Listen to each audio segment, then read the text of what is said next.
Bangla film ইন্ডাস্ট্রির the ultimate superstar Jeddah, তোমাকেই বলছি জিদ্দা। একটা প্রশ্ন রয়েছে, এর অ্যান্সারটা আজকে খোঁজার চেষ্টা করব। উত্তরটা খোঁজার জন্য বেশ কিছুজনকে প্রশ্ন করেছিলাম আমি, তার উত্তরটা কেউই দিতে পারেনি। জিদ্দা, তুমি কি তাহলে এর উত্তরটা দিতে পারবে? যদি তোমার কাছে প্রশ্নের উত্তরটা থাকে তুমি তাহলে দিও। প্রশ্নটা কি? প্রশ্নটা আমরা সবাই জানি। প্রশ্নটা হচ্ছে, সুপারস্টার জিদ্দার ঘুম কবে ভাঙবে? জিদ্দা, তুমি কি এখনো ঘুমিয়ে থাকবে? তুমি কি তোমার থেকে 4 বছর ছোট, 4 বছরের ছোট দেবের কাছ থেকে কিছু শিখতে পারছো না? আপডেট দেওয়া কাকে বলে, বা কিভাবে দিতে হয় আপডেটস, কিংবা প্রমোশনাল স্ট্র্যাটেজি, হ্যাঁ, কিভাবে এক্সিকিউশন করতে হয়, এইগুলো কি আহ, তুমি শিখতে পারছো না দেবদার থেকে? নাকি তুমি শিখবে না কারণ তুমি অহংকারী?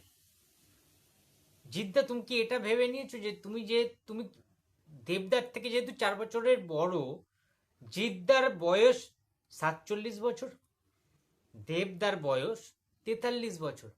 জিদ্দা প্রথম বাংলা ছবি করে 2002 সালে সাথী।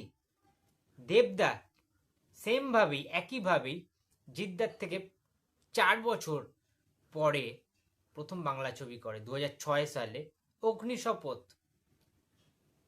সেই কিন্তু 4 বছরের একটা গ্যাপ থেকেই যাচ্ছে। সুতরাং জিদ্দার তো দেবদার থেকে অভিজ্ঞতা বেশি সব দিক থেকে। জিদ্দা তো প্রথম বাংলা ছবি সাথী থেকেই তার ম্যাজিক্যাল সেই অ্যাক্টিং বলি, কিংবা জিদ্দার সেই স্টারডাম বলি, জিদ্দার সেই ফ্যান ফলোয়িং বলি, হ্যাঁ, সাথীর পর থেকে জিদ্দার একটা আলাদা অডিয়েন্স তৈরি হয়ে গেছে সেই টাইমে। হ্যাঁ, সিডি ক্যাসেটের যুগ চলছে, সঙ্গীত বাংলা, মানে আমি বলতে চাইছি যে দেবদা তো তার অনেকটা পরে এসছে, তখন বুম্বাদার যুগ চলছিল। হঠাৎ করে নতুন একটা মুখ চলে এলো, সুপারস্টার জিৎ। হ্যাঁ, তখন তিনি সুপারস্টার হয়ে ওঠেননি ঠিকই, বাট জিতের তখন ফুল পিক টাইম, প্রাইম টাইম চলছে যখন জিদ্দার।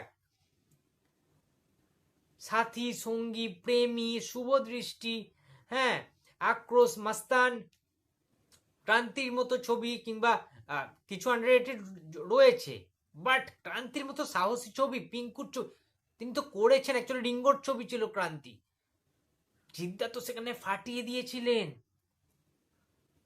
সাথী হারা থেকে শুরু করে, হ্যাঁ, প্রচুর ছবি তখন, আক্রোশ থেকে শুরু করে, জিদ্দা মিঠুনদা তখন আসছে, যুদ্ধর মতো ছবি তারা করছে, হ্যাঁ, ঘাতকের মতো ছবি জিদ্দা করছে। তার পরবর্তীতে ফাইটার, জোস। তোমরা বলো তো, জিদ্দার এই দুর্দান্ত ছবির যে কালেকশন, আমরা তখন সিডি ক্যাসেট ডিভিডি জোগাড় করতাম, কালেকশন করে দেখাও তো, মনে আছে তোমাদের সেই দিনগুলোর কথা? না, একটা ডিভিডি এনেছিলাম, বুমাদার মায়ের আঁচল ছিল, স্বজনও ছিল, জিদ্দার সাথী ছিল, বিধাতার লেখা ছিল, জিদ্দার প্রেমী ছিল, সঙ্গী ছিল, মানে আলাদা একটা না নস্টালজিয়া। তার অনেক পরে, 4 বছর পরে তো যে দেবদা এসছে আমাদের।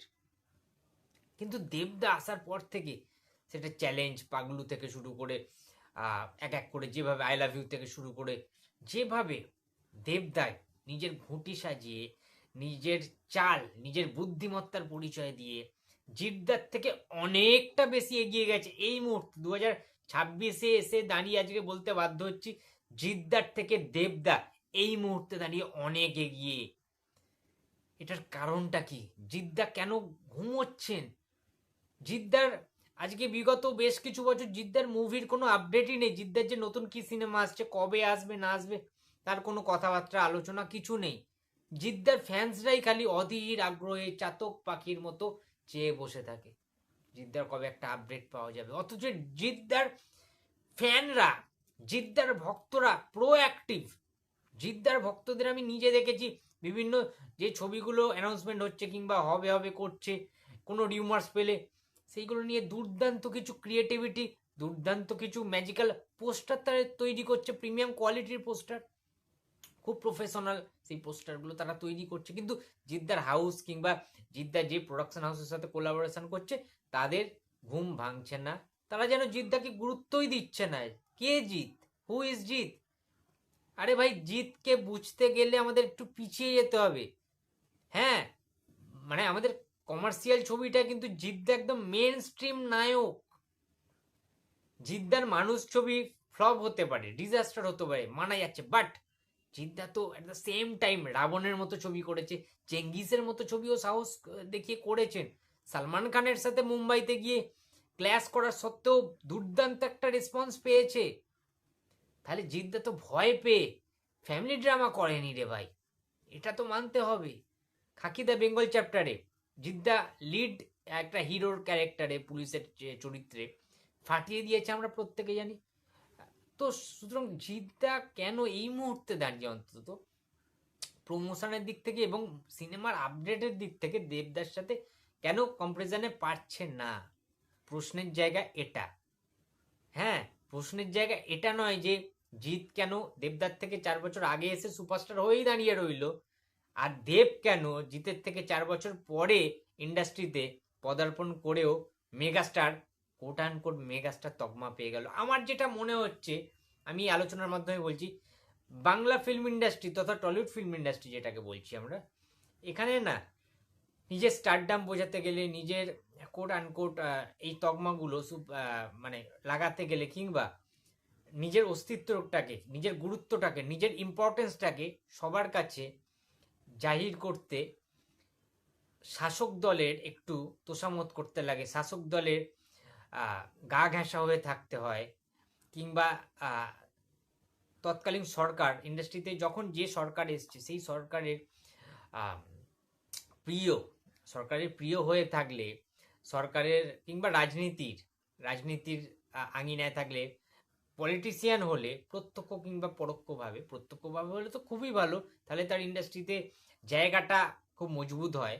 কিন্তু যারা পলিটিশিয়ান নয়, যারা শুধুমাত্র সিনেমাটাকে নিয়েই বাঁচতে চেয়েছে, এগিয়ে যেতে চেয়েছে, সিনেমাটা যার প্যাশন, এক্সাম্পল ইজ জিদ্দার প্যাশন সিনেমা। জিদ্দার প্যাশন এটা নয় যে আমি সিনেমাও করব রাজনীতিও করব, দুদিক থেকে মাল্লু কামাবো, টাকা কামাবো। জিদ্দা এটা কখনো ভাবেন না, করেননি। তাই জন্য জিদ্দাকে কখনো সিনেমা ছেড়ে রাজনৈতিক দলের ঝান্ডা ধরতে হয়নি, পতাকা ধরতে হয়নি।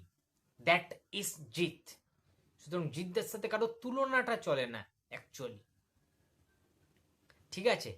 জিদ্দা যদি আজকে রাজনীতি করতো, তাহলে জিদ্দা আজকে দেখতে পরস্পর আপডেট, পরপর সিনেমা রিলিজ, হ্যাঁ, কালো টাকা দিয়ে box office collection, fake collection দিয়ে দেওয়া, এই সমস্ত জিনিস জিদ্দা করতো।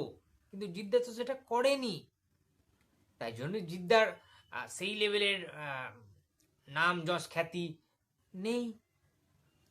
একটা ছাপোসা ফ্যামিলি ম্যান হিসেবেই থেকে গেছে জিদ্দা, ছাপোসা সুপারস্টার হিসেবেই থেকে গেছে তার ফ্যান্সদের কাছে। তো যাই হোক, এগুলো তো আলোচনার মধ্যে থাকবে, কিন্তু আমি একটাই কথা বলবো যে জিদ্দাকে নিজের জন্য, অন্তত নিজের অস্তিত্ব টিকিয়ে রাখার জন্য, নিজের স্টারডামটার অস্তিত্ব রাখার জন্য বছরে অন্তত একটা করে ছবি এভরি ইয়ার রিলিজ দিতে হবে, প্রাইম টাইমে রিলিজ দিতে হবে, এবং ফেস্টিভ্যাল রিলিজ তো দিতেই হবে। 2টো করে রিলিজ দিলে তো কোনো কথাই নেই, 2টো সিনেমা কমপক্ষে প্রত্যেকটা বছর। তাহলে কিন্তু জিদ্দার সেই জামানাটা ফিরে আসবে, জিদ্দার সেই সুপারস্টারডামের যে আভিজাত্য, রাজার মতো, সেটা আবারও রাজার বেশে জিদ্দা ফিরতে পারবেন, সেই রাজার মুকুটে। জিদ্দার পদার্পণটা খুব মিস করছি আমরা, জিদ্দার সিনেমা আমরা খুব মিস করছি। কেউ বলে বিপ্লবী, কেউ বলে ডাকাত সিনেমাটা 15ই আগস্ট রিলিজ হওয়ার কথা রয়েছে, সেটার এখনো পর্যন্ত কোনো রেসপন্স নেই। ট্রেলার টিজার কি আসবে না আসবে আমি জানি না এখনো পর্যন্ত, but looking forward to this film, looking forward to this update. ঠিক আছে, তো বন্ধুরা, তোমাদের এই আলোচনাটা কেমন লাগলো অবশ্যই কমেন্ট বক্সে জানিয়ে দিও। ভিডিওটা ভালো লাগলে লাইক করো, কমেন্ট করো, শেয়ার করতে ভুলো না। যদি চ্যানেলে নতুন হয়ে থাকো তো প্লিজ সাবস্ক্রাইব মাই চ্যানেল। দেখা হচ্ছে পরের কোনো ভিডিওতে। তো টাটা।